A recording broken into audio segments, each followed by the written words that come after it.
Ito po mga katropa peps, ang nilagay na po natin yung MIMO antenna natin na 18 dBi para po i-connect po natin doon sa modem natin na B535-932. Actual setup po natin para makakuha po tayo ng magandang signal o magandang speed. Kaya sundan nyo pong video, mag-actual speed test po tayo kung ano po yung nakukuha. Dito na po tayo sa modem. Nakita nyo naman po sa pinakaumpisa po yung MIMO antenna natin na nakalagay po sa taas ng bubong. Ngayon, ilalagay na po natin tong SIM card ng GOMO. Ito po. Kasi sa nauna nating video, nilagay po natin to sa mobile phone para po ma-activate. Ngayon, na-activate na po ito. Dito na po natin ilagay sa Globe modem at home po natin kung ilan po ba talaga ang makukuha nating speed test na gumagamit po tayo ng MIMO antenna 18 dBi. Iko-connect po natin itong modem sa computer desktop po natin para doon po tayo mag-speed test.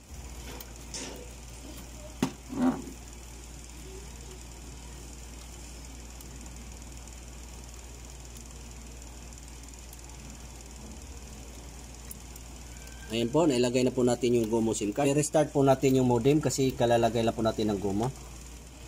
Ayan po, may signal na po tayo ng SIM card natin kasi nagbo-blow green na po ito. Iko-connect po natin ito mga katropa. Ayan po, nakakonect dito sa likod isang UTP LAN. Itong dulo, iko-connect po natin dito sa desktop para iilaw po to logo dito sa modem. Kasi sa computer po tayo mag-speed test para doon mo natin makita kung ilang speed yung makukuha natin.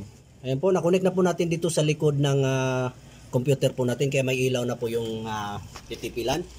Kung napansin nyo po dito mga katropa, umilaw na po yung LAN connection po natin dito sa modem. Pero bago po ang lahat, magpasalamat po muna tayo sa kay Sir Noel Camacho, yung pong nag-sponsor po ng GOMO SIM card. Kung baguhan po kayo sa aking channel, please don't forget to like, share, and hit the subscribe button and click the bell all para ma-notify po kayo sa mga gagawin pa nating mga tutorial. Buksan na po natin yung dashboard nito doon sa computer. A few moments later. Enter po natin default IP 192.168.254. Bago po tayo mag-speed test, ayan po mga katropa.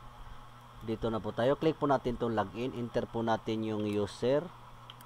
Kasi hindi po tayo naka-full admin. Tapos, personalized password.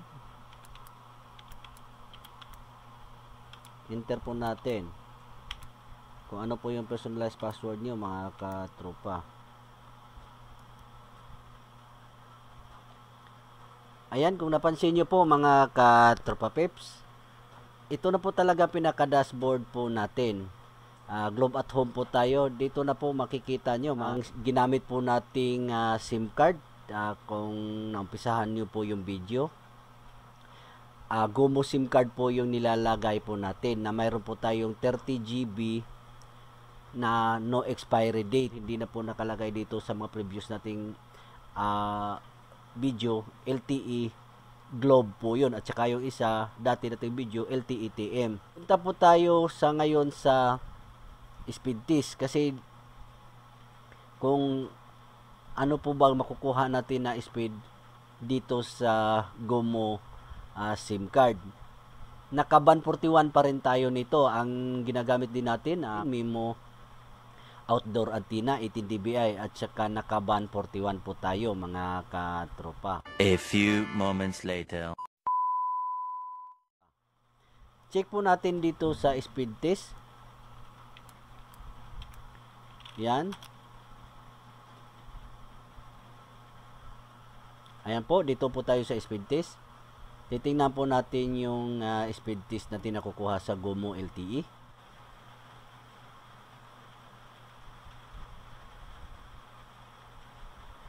Ayan po mga katropa, ang ganda po talaga. Aabot po tayo ng 100 Mbps.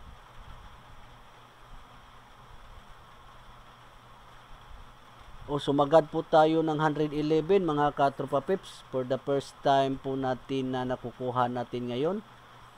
ang lakas po ng signal na kuha po nating na download speed 111 Mbps, upload speed natin na 5.05 Mbps, ping po natin 27 ms.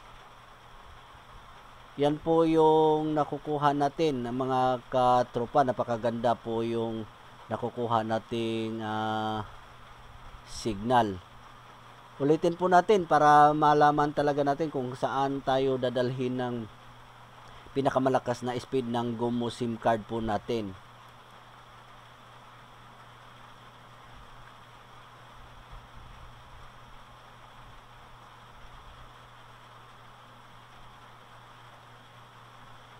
Ayan, ang ganda talaga ng signal po natin mga katropa. Hindi lang isang beses o aabot po tayo ng 126, lalo pang gumanda yung 126.48 download speed, upload speed natin. Nagko-consistent po tayo ng 5 Mbps, 520 Mbps mga katropa. Napakaganda po yung nakukuha nating speed. Kung titingnan po yung signal natin mga sir, binalikan lang po natin yung dashboard, naka LTE GOMO po talaga tayo. Tapos yung speed test naman po natin, umabot po talaga tayo ng 126 Mbps. Kung titingnan po natin sa basic wireless settings, ayan po, titingnan po natin dito sa devices, ayan po, nakakonect po tayo ng desktop. Check po natin ulit ang speed test para makita po talaga natin. Ayan po, kung napansin nyo po talaga, hindi po tayo bababa ng 100 o pumapalo pa po tayo ng 142 Mbps. At saka upload speed po natin, consistent po tayo ng 5 Mbps. Napakalakas po talaga yung GOMO. First time ko rin po itong na-experience sa GOMO SIM card na nakukuha po natin na 141.76 download speed at saka 5 Mbps upload speed mga katropa. A few moments later. Try po natin magbukas ng Help YouTube. your Ayan body po. stay protected. Ang bilis po Drink ng C2 YouTube Plus po natin, Immuno mga C, made from katropa. 100% natural. Ng speed na nakukuha. Kinabangan? Ayan po. Kung napansin nyo po mga katropa, mabilis po talaga yung YouTube natin dahil sa lakas po ng internet na nakukuha po natin sa YouTube. Nakatatlong beses na po tayong mag-speed test. Kaya kung napansin nyo po talaga yung speed po natin, napakalakas po yung nakukuha.